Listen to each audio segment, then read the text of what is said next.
Aided college degree അധ്യാപകർക്ക് research guide ആവാനുള്ള അവസരം കണ്ണൂർ സർവകലാശാല ഗവേഷണ വിഭാഗം വീണ്ടും നിഷേധിച്ചുവെന്ന് പരാതി. വൈസ് ചാൻസലർ എന്നിവർക്കാണ് റിസർച്ച് ഡയറക്ടറേറ്റ് നടപടിക്കെതിരെ പരാതി ലഭിച്ചത്.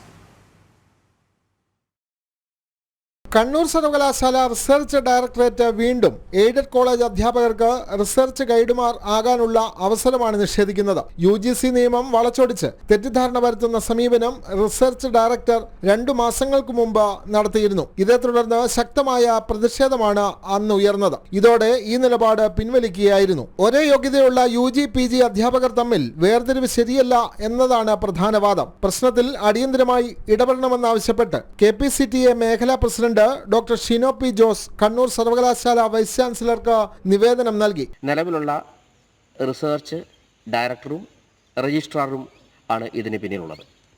ഇവർ 2-3 വർഷങ്ങളായിട്ട് UGC നിയമങ്ങളെ വളച്ചൊടിച്ചുകൊണ്ട് കോളേജ് അധ്യാപകർക്ക് റിസർച്ച് ഗൈഡുമാരാകാനുള്ള സാഹചര്യങ്ങൾ നിഷേധിക്കുന്ന സംവിധാനവുമായിട്ട് മുന്നോട്ട് പോയിക്കൊണ്ടിരിക്കുകയാണ്. ഇവർ 2 പേരും എയ്ഡഡ് കോളേജുകളിൽ നിന്ന് വന്നതാണ് എന്നാണ് മറ്റൊരു കാര്യം. ചാൻസലർ കൂടിയായ ഗവർണർക്കും പരാതി അയച്ചിട്ടുണ്ട്. ഈ നടപടി തിരുത്തിയില്ല എങ്കിൽ ഹൈക്കോടതിയെ സമീപിക്കാനാണ് അധ്യാപകരുടെ തീരുമാനം. ജനം, തിരുവനന്തപുരം.